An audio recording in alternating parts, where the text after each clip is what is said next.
I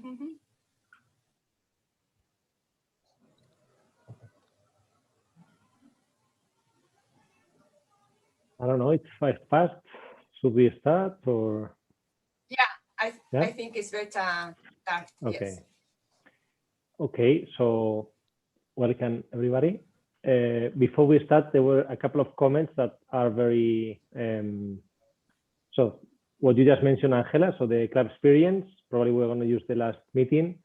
Chat are going to be, as Maria also told me, recorded, so we can store guests' names and addresses, mainly. That's, I guess, the objective.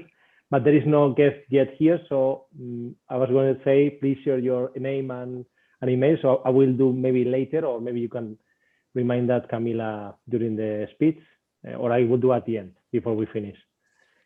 So then let's pass the word to Camila, our youngest colleague in the team. Thanks, yours, Gabriel. And welcome everybody to this meeting, this Toastmaster meeting of the week. Today, I wanted to propose a theme of sportsmanship because, as all, if not most of you know, we're right in the middle of the Olympics, the 2020 Olympics, which have been moved to this year because of COVID, that are taking place in Tokyo. So I thought sportsmanship, for you, those of you that don't know, is a fair and generous behavior or treatment of others, especially in sporting events and sporting competitions.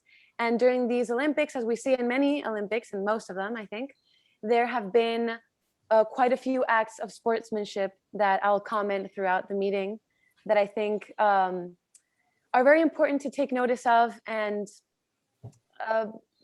I think we should appreciate these acts of sportsmanship, because I think being happy for others' success is very important because it pushes you to be better. And also competition just isn't about winning. It's also about exactly that, making yourself better, getting stronger, getting faster, or being a good rival, you know, having that sense of sportsmanship. But first I want to announce that we have a new member, Álvaro Crespo. This is, I think, your first meeting in our club, in Club Sardinero. Some of us have already met you in the Speechcraft seminar of about a month or two ago. But just in case you forgot, or there's anyone here that you don't know, I'd like to make a round and have everyone please introduce yourself very quickly. Say your name and maybe where you're from. Okay, so let's start with Maria de las Casas. Thank you, Camila. So yes, I'm Maria de las Casas. I know Alvaro from the Speechcraft seminar also. And I am the Vice President of Education of Sardinero. I've been in the club for a year and a half. And today I will be the Table Topics Master, and I'm also will be evaluating Pedro's speech. Back to you, Camila. Thank you, Maria. Next, we have Gabriel Anclares. Hello. So, Alvarito Acho, welcome. Well, you know, I'm from Bilbao, living in Cantabria, and I'll be giving a speech today. So I hope you enjoy it. Back to you, Camila. Thank you, Gabriel. Pilar? Thank you, Madam Toastmaster. Welcome, Álvaro. I am General Evaluator today, and my main role is to give the general impression during the whole meeting and to remark all these aspects that we can improve and the others that we did well. So, back to you. Thank you, Pilar. Elena, could you introduce yourself, please? Okay, thank you, Camila. And welcome, Álvaro. I met Álvaro in the Speechcraft. I don't remember the name. Speechcraft. Speechcraft, yes. Yes. And I know full well that he is a very wise person with things related to olive oil and these kind of things. He knows everything about this question. And if you have any doubt, ask Álvaro, because he knows everything. Thank you, Elena. Thank you. Angela. Hello, well, my name is Angela Fuertes. And now in this time, I'm officer in Sardinero. I'm the treasurer. Welcome, Alvaro, because I saw your records and everything, but we never meet on the screen before. And I hope you enjoy this meeting. Thank you for coming. Thank you, Angela. And last but not least, we have Pedro. Hi, Alvaro. Welcome to the club. I'm from London, UK, and I bought my name in a shop just so I could appear to be a bit more Spanish than I am. Thank you, Pedro. And now, Alvaro, if you'd like to say something about yourself, introduce yourself, what brought you to Sardinero? Great, thanks everybody. I'm Alvaro or Alvarito Acho, you can call me as you want. I've been in the club of Alicante for a couple of years, and Mike convinced me to come here and join your club. So some of you already know me because I was in the speech craft. And today I'm gonna be the timekeeper. I was going to ask you some details because I don't know exactly how you do it, but I found you were in a very interesting conversation about tomatoes and vegetables. So I thought it was more interesting. So I will try to get the information somehow later. So nice to meet you. Thank you, Alvaro, for that.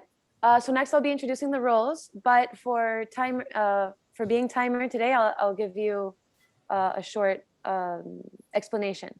So how we do it here is, well, the speeches are from 5 to 7 minutes. And so at the 5-minute mark, we show the green card or a green background. At the 6-minute, yellow, and at 7 minutes, red. And we give like 30 seconds of grace time in case you go over. And then we have also something that's pretty unique to our club, is that after each speech, we give 2 minutes of silence so that everyone can privately evaluate the speakers, even if they're not the evaluators. And we put that in the chat, in the chat, the Zoom chat.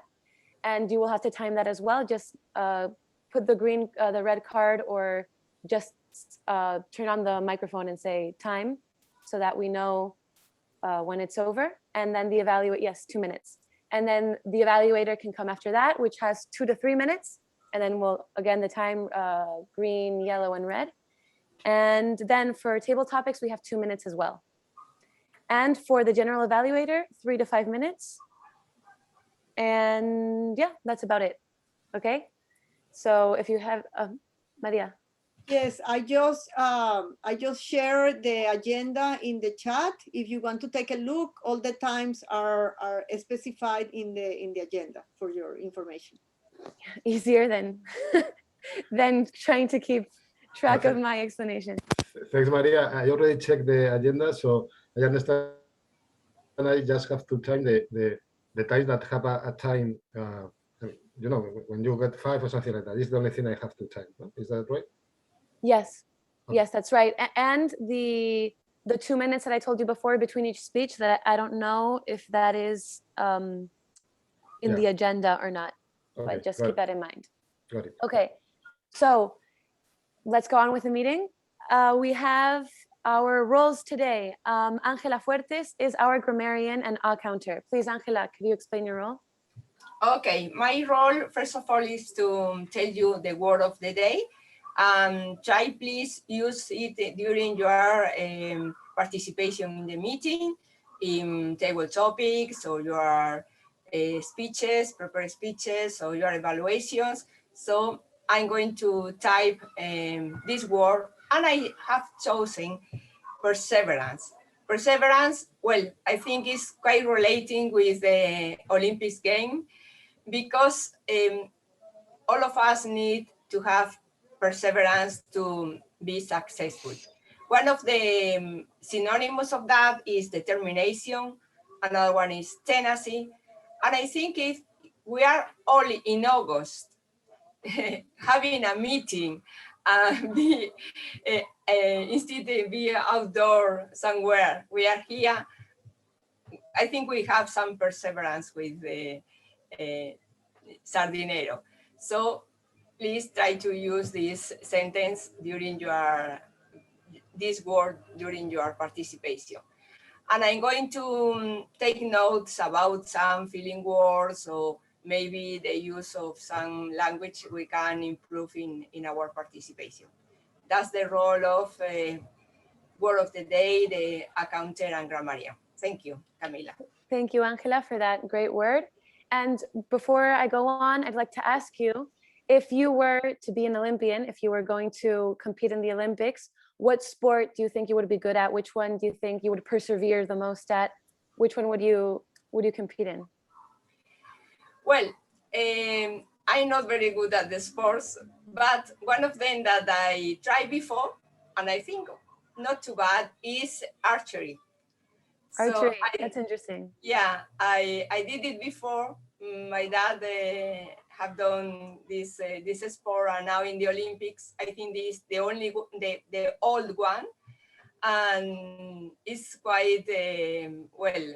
I think precision, and you have to be concentrated, and it's all by yourself. So I would like to ask archery. So maybe in the future for veterans, we can have some competitions. Thank you, Angela. You can go represent Spain in archery. So next we have Álvaro Crespo. Again, you are our timer. Could you explain the role briefly, please? Thanks very much. Okay, I'm gonna be the timekeeper today, and as you know, the time is very important because first you need to have your ideas clear so you can say what you want to say in the right time. If you don't do it, it's because you are not explaining well what you want. And the other thing is that you must pay respect to other people because you know we don't have enough time, so it's better not to make them lose the time. I will time the speeches we already talked here before, and for the colors, I tried with the Zoom backgrounds image, but it was a mess. So I went to the fridge, and what I found, remember that I am in a hot weather, is green beer, red beer. I didn't prepare this. This just was, and of course a yellow beer. So, that's great. Thank you, Álvaro. And I would also like to ask you, what Olympic sport could you see yourself competing in? Okay, as I was thinking about it, probably something that I don't have to move too much, something like table tennis. Okay. So, something like that. That's fun. Thank you, Álvaro. And next we have Pilar, which is our general evaluator. Thank you, Camila. I am your general evaluator today. And as you know, every Toastmasters meeting has a general evaluator. For the same reason, every school year ends with a report card, or every company has a year-end appraisal. No, I don't mean to scare people, of course, but to see where we stand. So as general evaluator, my role is to evaluate the entire meeting and give a final report on what things went good or what we can improve. Thank you, Pilar. And also, would you like to share with us what Olympic sport you would compete in? Well, I love climbing. Climbing makes me crazy. So I'm really happy because climbing has become an Olympic sport, I think. And for me, it's the perfect because you need 100% concentration. To be concentrated, your mind, your body must be aligned. If not, it's impossible. Thank you, Pilar. Thank you, Camila. And next, I'm going to present our first speaker today, which is our veteran, Pedro Casillas. Pedro Casillas will be evaluated by Maria de las Casas. Would you like to present his speech? Yes, of course. Pedro is going to give us a speech in the level 3 of presentation mastery pathway. It's an elective project and is focused on using descriptive language. So the purpose of the project is to emphasize and add a language to increase the interest and the impact in his speech. So I'm really forward to hear the speech from Pedro. Back to you, Miss Toastmaster. Thank you, Maria. So without further ado, Pedro Casillas, your speech was like a chocolate cake. Your speech was like a chocolate cake, Pedro Casillas. Madam Toastmaster, Yes. your speech was like a chocolate cake, announced the evaluator. One which was rich in flavor, cream, and delicious chocolate. It is a speech which should be savored, one slice at a time. Now, it's not often that I am lost for words, but that evening I was. Well, let me take you back. You see, I'd been called by our district director, and he said, "Hello, I hear you're looking for a new challenge. How about being the test speaker at the upcoming evaluation contest? You will really be tested." Test speaker at an evaluation contest, eh? Oh, that's not something I've ever done before. So I said, yes. Well, I prepared my speech, and on the night I gave what I thought was a pretty good speech.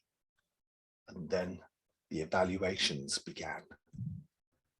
One of the evaluators said, "It's fascinating that you see the speaker used the ABC structure, which gave it strength and made the speech easy to follow." ABC structure? I had no idea what the ABC structure was, nor if I had been following it.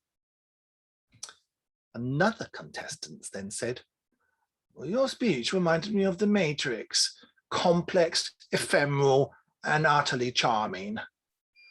To say I was confused by this, well, I didn't know what to say. And then the chocolate cake happened. He was French. "You're French. Your speech is like this sumptuous cake, rich, velvety, supreme chocolate cake, layers of delicious, undulating slithers of divine chocolate, with a rich, gooey center, which should be savored," and he emphasized this bit, "before being devoured, one gorgeous, luxurious bite at a time." I left that place with my head spinning. There was no mention of chocolate cake, Matrix, or ABC in my speech. And I thought I'd been really clear and easy to follow and understand. Turns out I was wrong. And if I could be so wrong, well, I had to go back and see how I could improve my communication style. Well, the first thing I did is I listened to the recording of my speech just to see where I'd gone wrong. See, I regularly record my speeches just to check how I'm doing.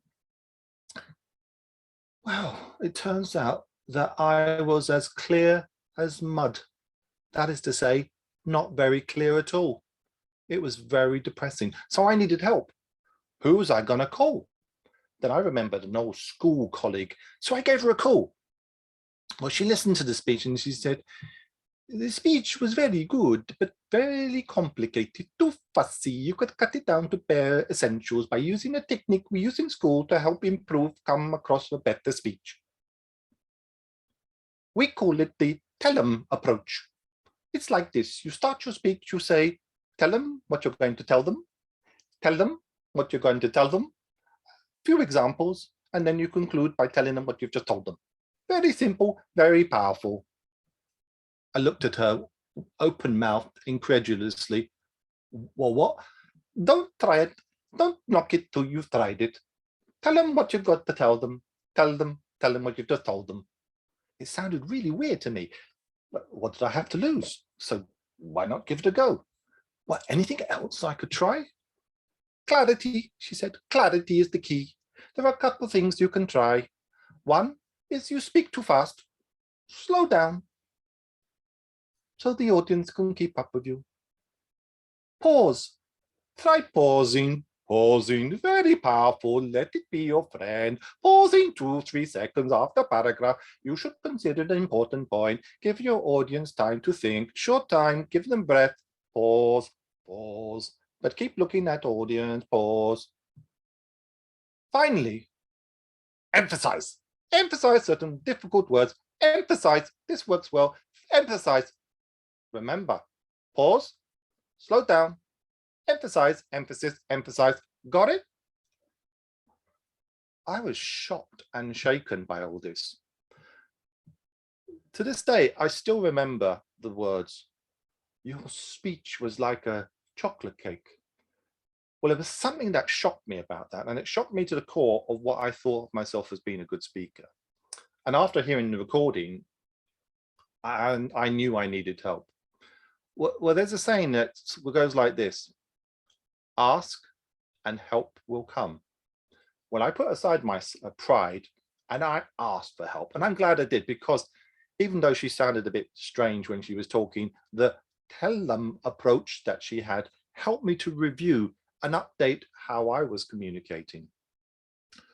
Also, the advice of pausing, slow down, emphasize. It gave me a framework which I can successfully use to dramatically improve my speeches. So Toastmasters and members, if you feel your speech is not working as good as you would like it to be, you can try these things: pausing, slowing down, emphasizing, tell them, and see what difference it makes for you. But watch out when someone says to you, your speech was like a rich chocolate cake, one rich in flavor, cream and delicious chocolate. For too much chocolate cake is not good for you. Back to you, Madam Toastmaster. Thank you, Pedro, for that speech. That was like chocolate cake, or maybe not, not exactly. Anyways, so now we have our 2 minutes so that we can evaluate Pedro. And in the meantime, I'd like to share something with you if you'd like to see, which is one of the many shows of sportsmanship that we have seen in these Tokyo Olympics.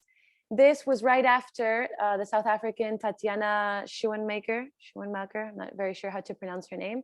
She just won right ahead of the two American athletes, and she had just broken a world record. And instead of being angry for not winning, they went and they hugged her and they congratulated her, and they were all happy in their success together, even if one of them was got there before. So I think that's really great, just being able to celebrate with the person that is ahead of you. Doesn't mean that you're not that good. It just means that you can reach their heights. They can be inspiration for you instead of make you angry for not getting up all the way to their level.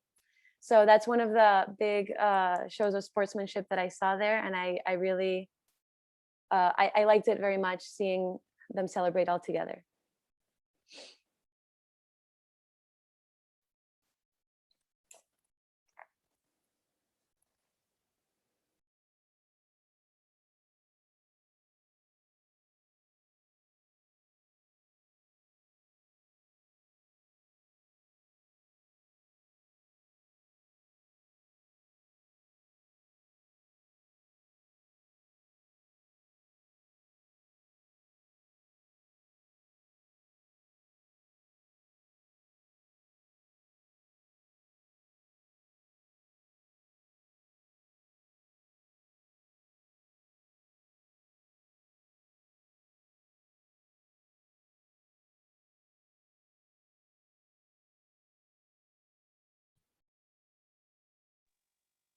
VR time. Badminton, by the way, Camilla. Pedro, you would compete at badminton. Have you done that before? I play badminton before lockdown. I used to play once a week, twice a week. Oh, wow. And it's time for a story. Not now, but I was once mistaken for the Spanish #1. Really? Wow. I've no idea how, but I will write a story about it one day. That would be a good speech, Pedro. So now, since the 2 minutes are up, I think Alvaro just mentioned, right? Maria, the evaluator for Pedro, you can start whenever you'd like. Yes. Well, let's start from the beginning, from the title. your speech was like a chocolate cake. It grabbed me from the beginning. I was waiting for that chocolate cake. I don't know if there's anybody that don't like chocolate cake. So I was kind of, you don't? Okay. I was kind of curious about where your speech were going to take us. So the purpose of this speech, of this project, was to use descriptive language, and you did it very well, not only with the words, but also with your gesture. And I think the gestures added to the description of the words and the different situations that happened when you were giving that speech, in your speech. So I love that. I love the words that you use, and the vocal variety also. The part where you use the words as a riddle, like tell them to told you, I told them at the beginning, and then I will tell them again at the end, and what did I tell? I think that's very good. But to me, the different accents, or different, not accent, but different ways of speaking of the different people in the stories, it might be at times a little bit too much. I think you should moderate them to give them more strength to them, because there are so many that, in my opinion, they lose importance. So I believe that that's something that you might take a look at. And the story, I enjoyed because it was funny. It was full of visuals, but also it was very relevant to the audience, because how many times you have spent so much time preparing your speech and you think you did a great job, and then the evaluation just, wow, it's like if you were having a bath of cold water, right? So it was very relevant to the audience, and I love that. And I also like the idea of, when people are praising you, like your speech is like a chocolate cake, sometimes might seem, it might seem that it's good, but sometimes might be like too much. So it's like a chocolate cake could be very rich and too much for some people, right? So for you to get to the next level and make that speech much better, in my opinion, moderate the different variety of your voice, and also to challenge yourself. Think about the background. Keep that chocolate cake a little bit longer. Use a different background for the first evaluator, a different background for the second evaluator, and then hit us with a chocolate cake. I think that would be something to think of, yeah, like you're doing right now. Something to think about. But I enjoyed your speech. I loved it. I think it was very relevant for the audience. And thank you very much, Pedro. Back to you, Madam Toastmaster. Thank you, Maria, for that evaluation. Now, before moving on, I'd like to ask you, what would you compete in if you had the chance to go to the Olympics? Wow. I think because I don't have a chance at all, I would go to what I would love to, gymnastics. I've never done it before. So if I had to dream, I would love to be the next Nadia Comaneci. Thank you, Maria, for that. And next, we have our second speaker, Gabriel Nanclares. Now, he will be evaluated by Elena Varela. Elena, would you like to present his speech? Of course. Thank you, Camila. Gabriel is going to deliver the first speech of the second level. The title of the speech is People or Task Oriented. That is the question. And the purpose of this project is for the members to share some aspects of his leadership style and discuss leadership styles in general. So this is the purpose of this speech, and the title, as I said before, is People or Task Oriented. That is the question. Thank you, Elena. Now, speech, Gabriel Nanclares, people or task oriented, that is the question. People or task oriented, that is the question. Gabriel Nanclares. Since Harvard University was founded in 1663, Nelson Mandela was one out of 3 who were awarded Harvard University degrees at specially convened convocations rather than graduation ceremonies. The first one was George Washington in 1776, shortly after he drove the British troops from Boston. More than a century and a half later, the second one, Winston Churchill, he received his degree during World War II. And at his own convocation in 1998, Mandela, the anti-apartheid revolutionary, first Black president of South Africa, after having been in prison for 27 years, that is perseverance, received his degree. When receiving such honor, Mandela did not talk about himself, but the merits of his compatriots, of the South African people as a whole.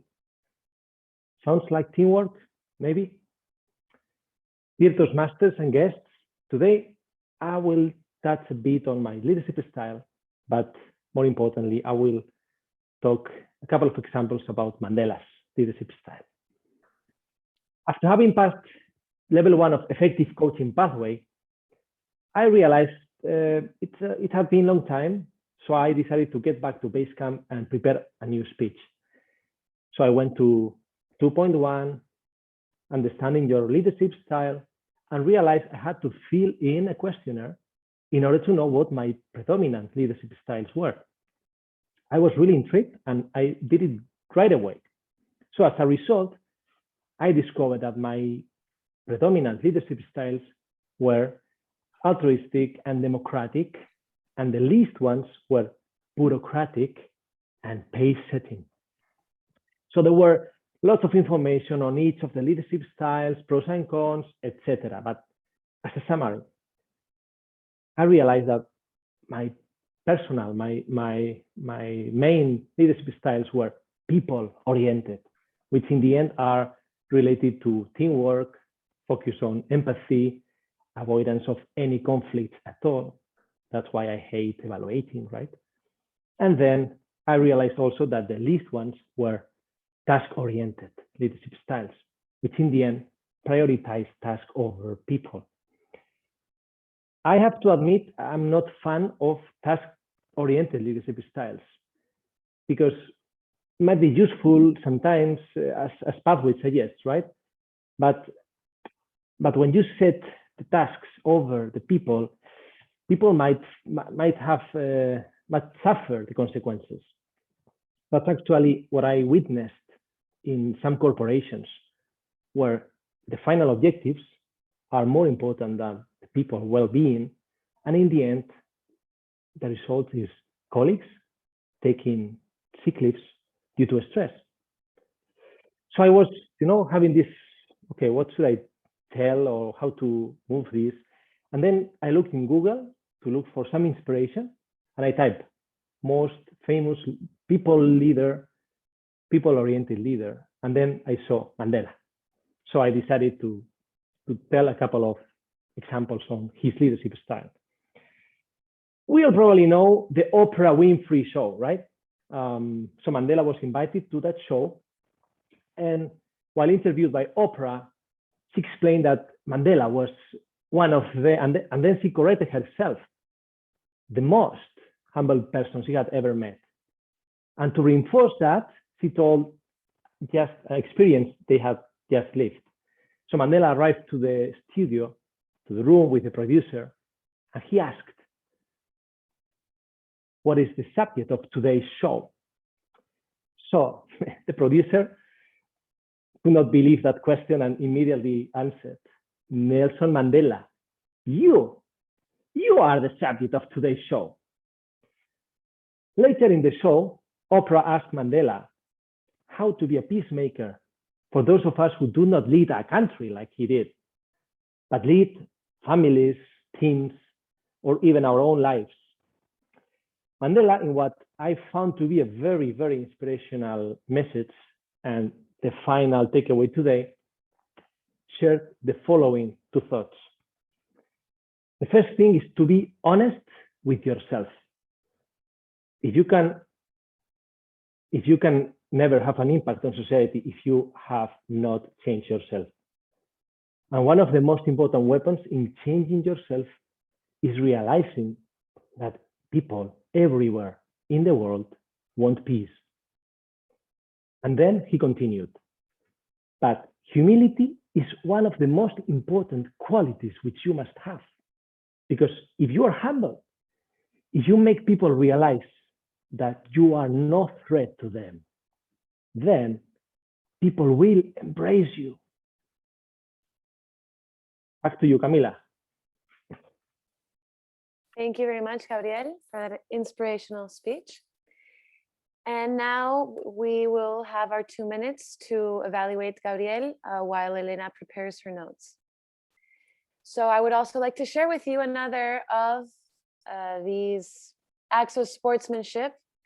I think this is my favorite that I've seen these Olympic Games, which was in the masculine high jumping competition. Now, Italy's athlete Tamberi and Qatar's athlete I forgot his name, Barshim, both jumped 2 meters 37 centimeters.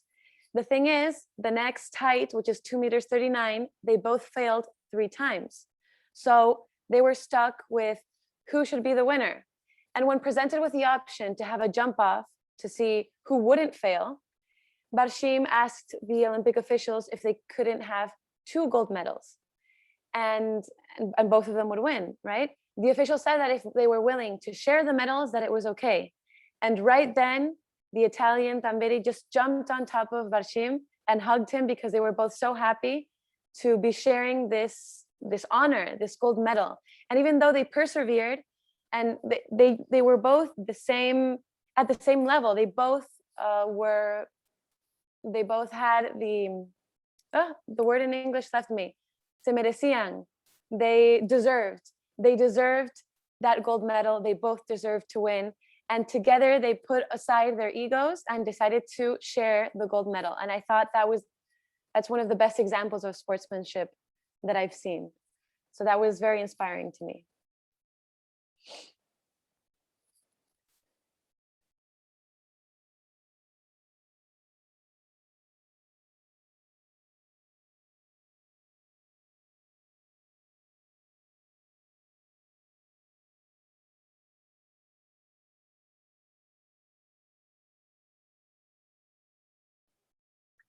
So the 2 minutes are up. Thank you, Alvaro. Next, we have Elena to evaluate Gabriel. Whenever you would like, Elena, you have 2 to 3 minutes. Thank you again, Camila. I need more time to evaluate Gabriel, but because I took a lot of notes, but I tried it. First of all, congratulations, Gabriel, for your speech today. Why? For a number of reasons. First of all, you have an extraordinary tools. Your voice, together with your smile, have grabbed our attention from the very beginning, leading us easily into your speech message.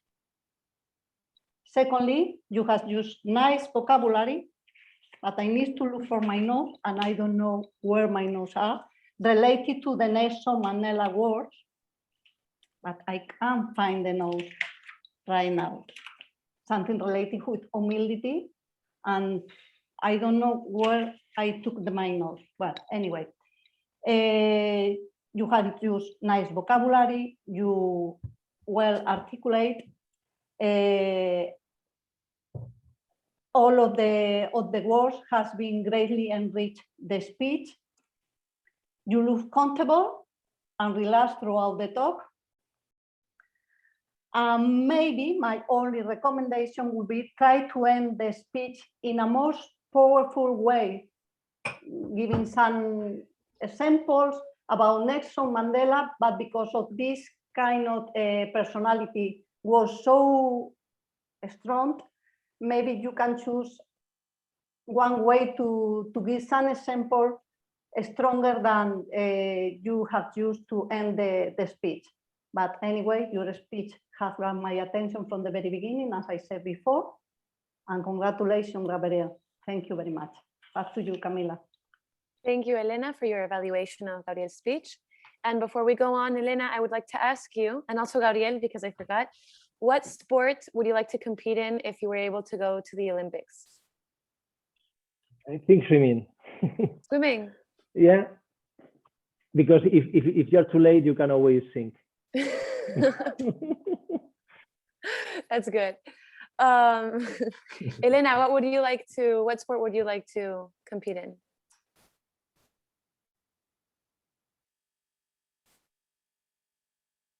Can't hear you. Sorry, you're on mute. No. I like all kind of sports, but maybe my favorite one is swimming and tennis as well. But I like all of them. I like sports. So you can compete with Gabriel in swimming. Oh. Okay, so next we're going to have our table topics. And today our table topics master is Maria de las Casas. So Maria de las Casas, whenever you'd like, you can start. And everyone get ready for the improvised speeches. Thank you, Camila. Remember the word of the day, because I my blank notes here. So come on, perseverance. Right, thank you, Maria. Sorry for that. It's okay. I can tell that you are a very perseverant person because you are reminding us anywhere, in your label, in your name, in the chat, and now by voice, that we have to use the word of the day. So perseverance or persevere for those of you that are going to participate in the table topics. So as you know, the table topics is the impromptu speech is one of the, to me, is one of the funniest parts of the meetings. And today the topic is family, because as most of you know, my family is spread out in the world. And this month I received the visit of one of my daughters and one of my granddaughters from the United States. I hadn't seen them in more than a year and a half. So we had a lot of fun. They stayed 1 week with us here in Santander, and then we traveled together to Mallorca, and we spent another week in Mallorca. So family to me is very important, and we are very close, even though we are very far away in distance. So the table topics today is about family. And let's see. Let's start with Gabriel. Okay, Gabriel, if you were a grandfather or grandmother, which stories or tales, well, if you were a grandfather, of course you're not a grandmother. If you were a grandfather, which stories or tales would you tell your grandkids? And there is 1 to 2 minutes for Gabriel, Alvaro, so you keep the time.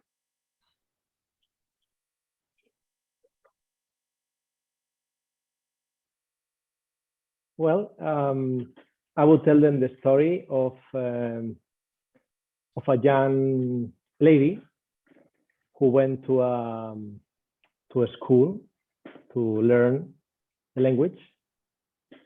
She was not able to speak the local language, so she had to really put a lot of effort in that learning. And then she took some piano classes and improved, spending many hours. And since the family was not able to keep all of them, so she had to go to a house of belonging to some friends of the parents, and she had to quit playing piano. She had to quit learning the language. Well, she could learn at home, but not anything else at school. And she still was able to work and to grow and to be enough grown up to leave the house. So she had to little by little make some savings. And then even as an adult, she took some studies. She studied engineering. She went to another country learned the language again, and she was able to discover one of the most amazing rules in the world of engineering, and that was just because she was able to keep fighting, even though the circumstances were not easy for her. So I would tell them a similar story, maybe a bit more, how do you say? I don't know, to make them understand what's the value of the effort. So that would be the story. Good, thank you, Gabriel. Very nice. I love stories. I remember my grandfather's stories, and now that I am a grandmother, I record stories for my grandkids and I send them stories. Sometimes every night, sometimes I stop for a while and then I send them back. So I think storytelling is a great tool that we should all use. Okay, so let's see, Álvaro. And remember that in table topics, you can tell a real story, or you can just, you know, fly with your imagination and tell something, you know, invented. Okay. So What is the most memorable present you have given in Mother's Day? Say it again. In the most precious. What is the most memorable present that you have given to your mother in Mother's Day? Or to any mother in Mother's Day? Okay, to any mother. Okay, is what I understand. Well, the point is that giving presents to my mother is always tricky, because you never know what she really thinks. You know, if she like it or if she doesn't like it. So I have decided to just don't ask her when she says that she wants any present, and just give her anything that I think she needs. Okay, so because her reaction at the beginning is like, what is this? Instead of the reaction if I was trying to give her what he told me, because it was something, you know, if she wanted something, maybe it was in red and I bought in green. So I have decided to give her presents and just don't tell them how to use it. You know, it's better that her friends tell them, you know, like a computer or like a little bit of crypto or something. It's just, this is my present, and you know, your task is to try to learn to use it. So there is not one special memorable present, but that's the tactic that I use, and I recommend to the people who have mothers like mine. Very good. Thank you, Álvaro. Okay, Pedro. Yes. What is the best family recipe that you have memory of? Describe it for us. The best recipe.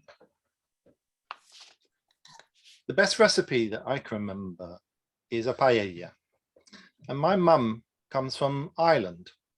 So you can imagine my mum making an Irish Spanish paella is quite an unusual thing. But my mum was a very persistent character. You see, her family motto was perseverance, and she would persevere. And she would look at my father and she said, I can make a best paella in the world, better than anything that you can come out of Spain, and I will go and prove it. And he said, no, you can't. You're Irish. How can you? You don't know anything about Spain. But she persisted. And she would go to and meet with Spanish women, and she would say, how do you make this paella? What's the ingredients? And some said you put in rabbit, conejo. Some said you put in fish. So she tried all of them, and she kept on persisting. And then ultimately she went to Barcelona, and there she met my father's mother, who you can imagine looked at my mum and said, you from Ireland, you can't cook nothing. My mum said, listen, I will show you. I will, my persistence is our motto, and I have persisted. And she, for once in her life, my abuela was completely silent because my mum made the best paella that she, abuela, had ever eaten. And she had to say to her, said, I apologize. Other people can make the paella. And it was through persistence. And that's why I keep persisting and keep on coming back to Sardinero, because I'm a persistent character. Angela, if I haven't said the word persistence or persisting with the word persistence, then please, what can I do? It was perseverance, but Yes, oh, perseverance. There you go. I persevered with perseverance, but what can thank you, Pedro. I was hoping for the chocolate cake recipe, but you know, okay, paella was good too. That would be another story, and I've. Okay, so let's see, Elena. Did you fight a lot with your brothers or sisters when you was a kid? Did you? Sorry, can you repeat? You fight a lot with your brothers or sisters when you were a kid? Is I can't hear you. If you fought a lot, did you fight a lot with them? Did you have problems with them? I'm supposing that you have brothers or sisters. Not like I don't have any siblings. I didn't fight. Yes, I am the youngest one in a large family. We have 5 siblings, and with great perseverance, because as Nelson Mandela said, final objective is more important than the people well-being. I had to say that I used to have a lot of argument with my sister and brother, but in the end, everything was solved easily, and we were always in touch, and we have in touch every day, and we have a good relationship. We get along each other. And I have to say that it's the marvelous thing in life is you are surrounded by a good family, by good friends. This is the main dish, and this is the chocolate cake for everybody in the world. But I have to admit that I have a lot of argument fighting with my brother and sister. But it's the main takeaway in life, isn't it? Because if we have these kind of things, the life and the world will be very, very boring. Very boring. Yes. Thank you, Elena. Yes, I as I said, I don't have any siblings, but I remember my daughters when they were little. They were very close in age, and they used to fight a lot and argue a lot, but then they cannot live without each other. So that's the way it is with brothers and sisters, I guess. Okay, so Angela, what's the best family memory when you were a kid that you still have? Well, I think the best time of the year maybe it's the Three Kings, because at that time, well, we were 6 brothers and sisters. I have 5 siblings, so as you can see, big family, have a lot of anecdotes these days, waiting for the presents and the curious, and we were excited, all of us, difficult to go to bed because we wanted to know what's happening the next day, sorry. And also, one thing, when we were older, maybe preparing the presents for the little ones. It was also a good anecdote and good experience, and we like it very much. So I think that the day before the Three Kings arrived is one of the memories I have in my mind, and we have a very nice time with my siblings these days. Nice. Yeah, Christmas and January and the Kings and all that is a very magical season. Yeah, very nice season of the year. Yes. So Camila, let's see. Family. Do you like family trips? And why? Yes or Well, not, and why? I better like them because, as you know, in our family, we go on family trips quite a bit. That's usually the trips I go on. It hasn't been until lately that I've done trips with my friends or, you know, without my family. But I love it. I really do because, well, as you've said, Maria, family is very important to us. And also we don't get together very often because we're all around the world and we see each other about once a year if we're lucky, maybe twice. And going on these family trips is a great way to just be together and have fun together, you know. But also when it's just my parents and I, because that happened a lot too, because, you know, we if not we would get bored, right? The best family trips I think for me were when I was little, about 9 or 10.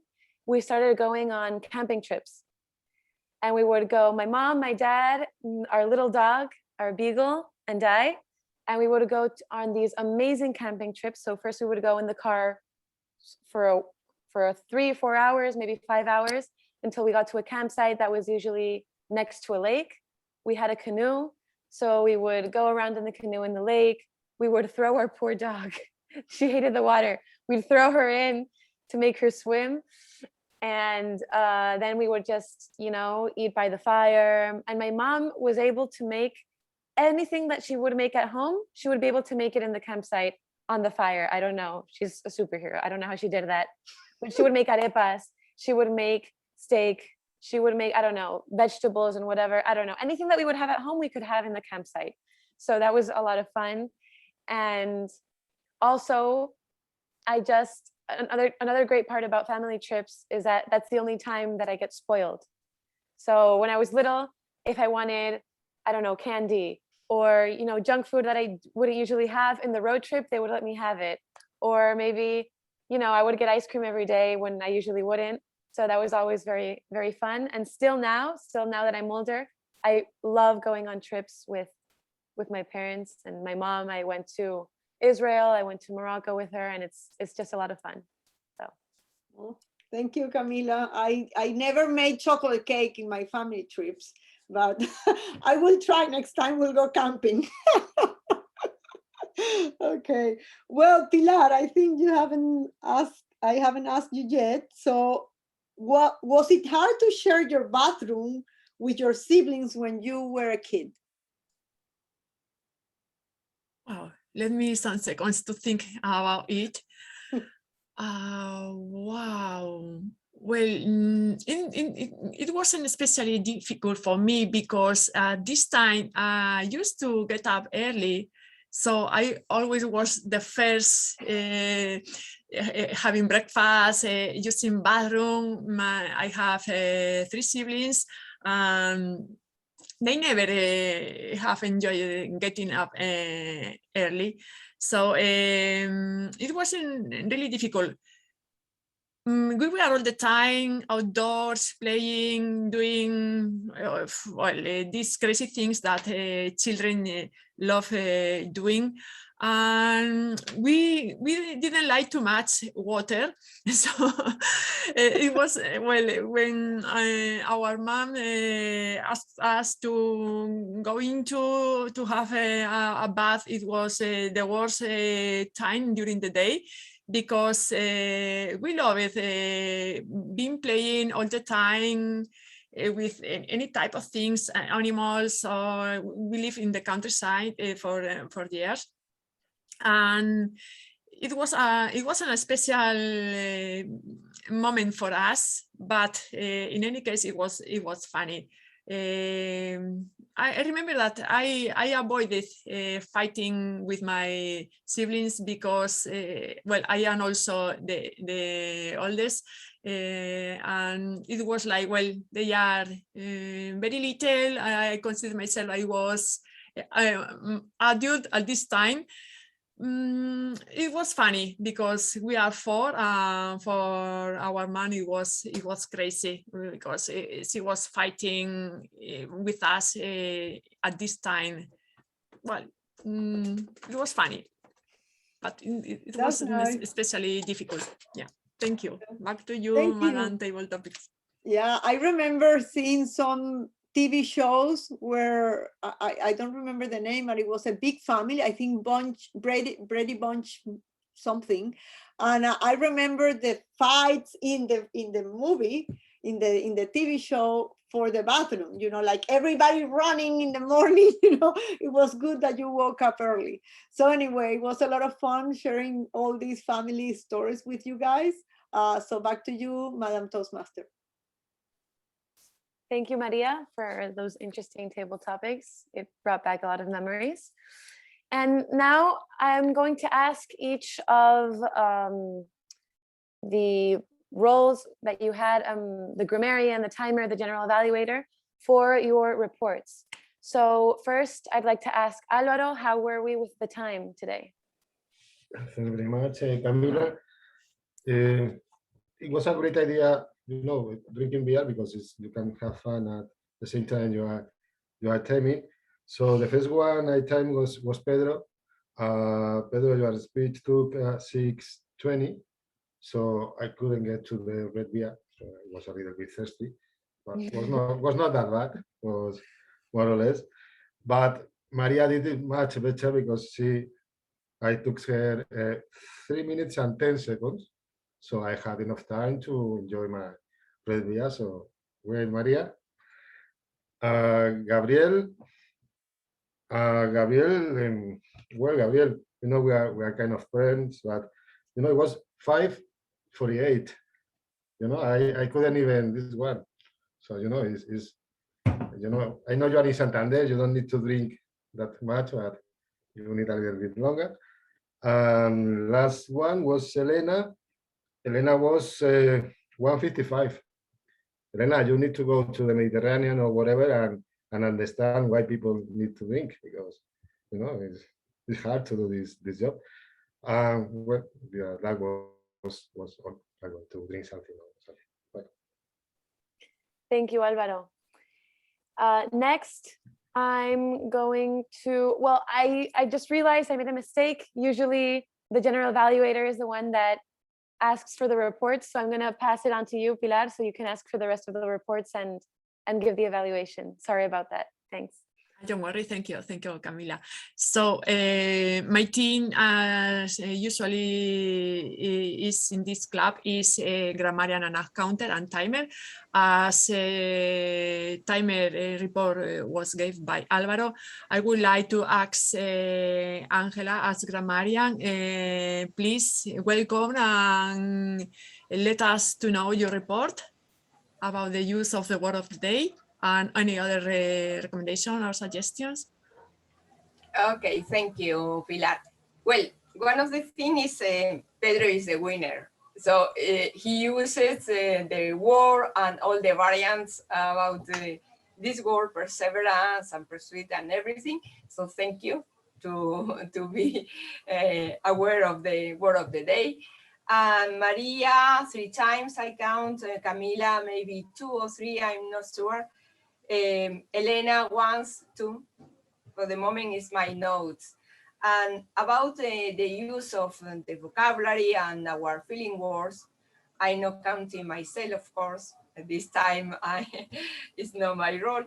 But for the rest of people, I took notes, different kind of filler words. Some people try to repeat the same word many times. Like, for example, Gabriel said, my leadership, when he's thinking, repeating the last word a few times. Other people try to use one word and use it like a long, for example, Elena said,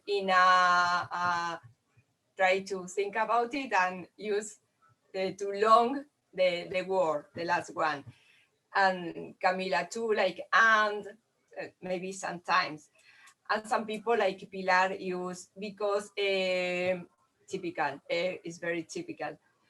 Alvaro used instead of but only a few times, everybody. Maria and Pedro, I think today they were pausing, thinking, and speaking, and I couldn't took notes about the feeling words. So good example. Thank you very much for that. Back to you, Pilar. Thank you, Angela, for your report.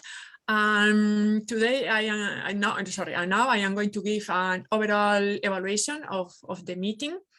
So we started in time, not on time, 5 minutes later.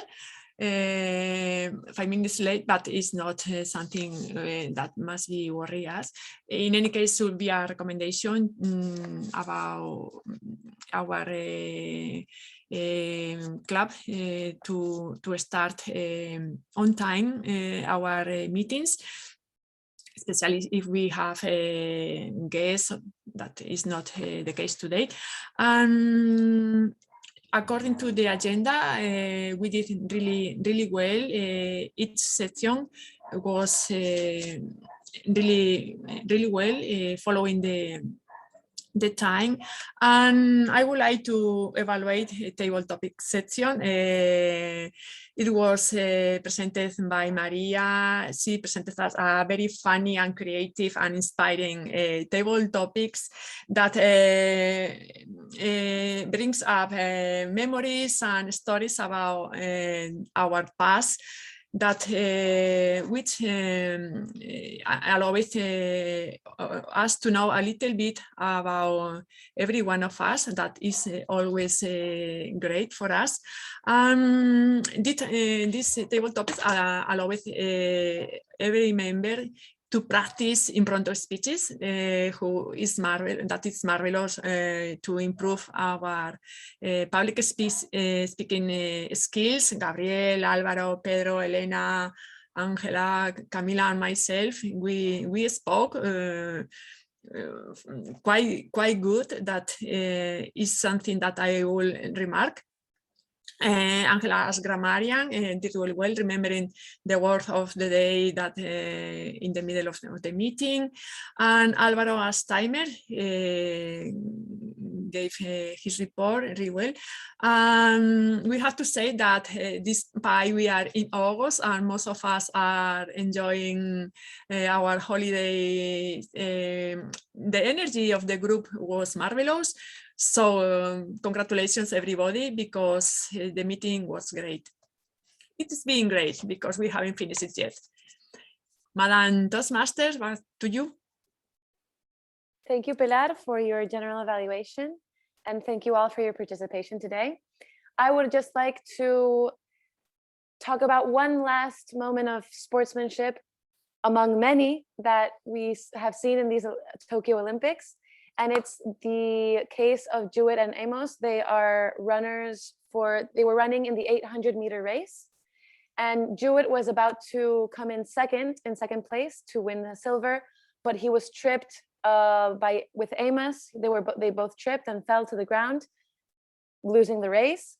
But they got up, they helped each other up, and they walked to the finish line together. Amos letting Jewett pass first as an act of sportsmanship, because he was indeed going to finish before him. And instead of showing their frustration, their anger at not being able to complete the race in the time that they thought they would be able to do it, they just got up together and showed that sportsmanship, that perseverance of being the best, not only in terms of how fast they were, but also in terms of being the best people they could be, morally, ethically, as sports people. So I think that in all makes for a very inspiring Tokyo Olympics that have been quite controversial in many ways. We still have these beautiful acts of sportsmanship that we can look forward to every Olympic season. So thank you all very much for your participation today. And I just have to pass the word to our president so he can close the meeting. Back to you, Gabriel. Thank you, Camila. Very nice examples of sportsmanship, really. So this month we have an objective to try to do hybrid meetings work.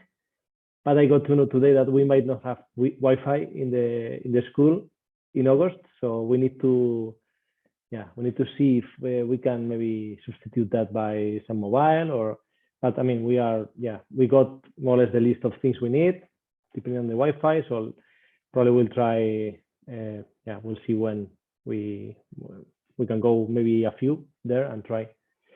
And then for the rest, next week is in Spanish, the meeting, and we will be again, I guess, a few, but it's gonna be again quality time. So yeah, I don't know if anyone else has anything else to say. Otherwise, I think we can close. Okay, so have a nice evening and see you next Tuesday. Good meeting. Thank you all. Good everybody. meeting. See you Bye-bye. soon. Bye. Enjoy a lot these days. Vaya bien, buenas noches. Bye. Bye-bye. Thank you. Bye bye, everyone.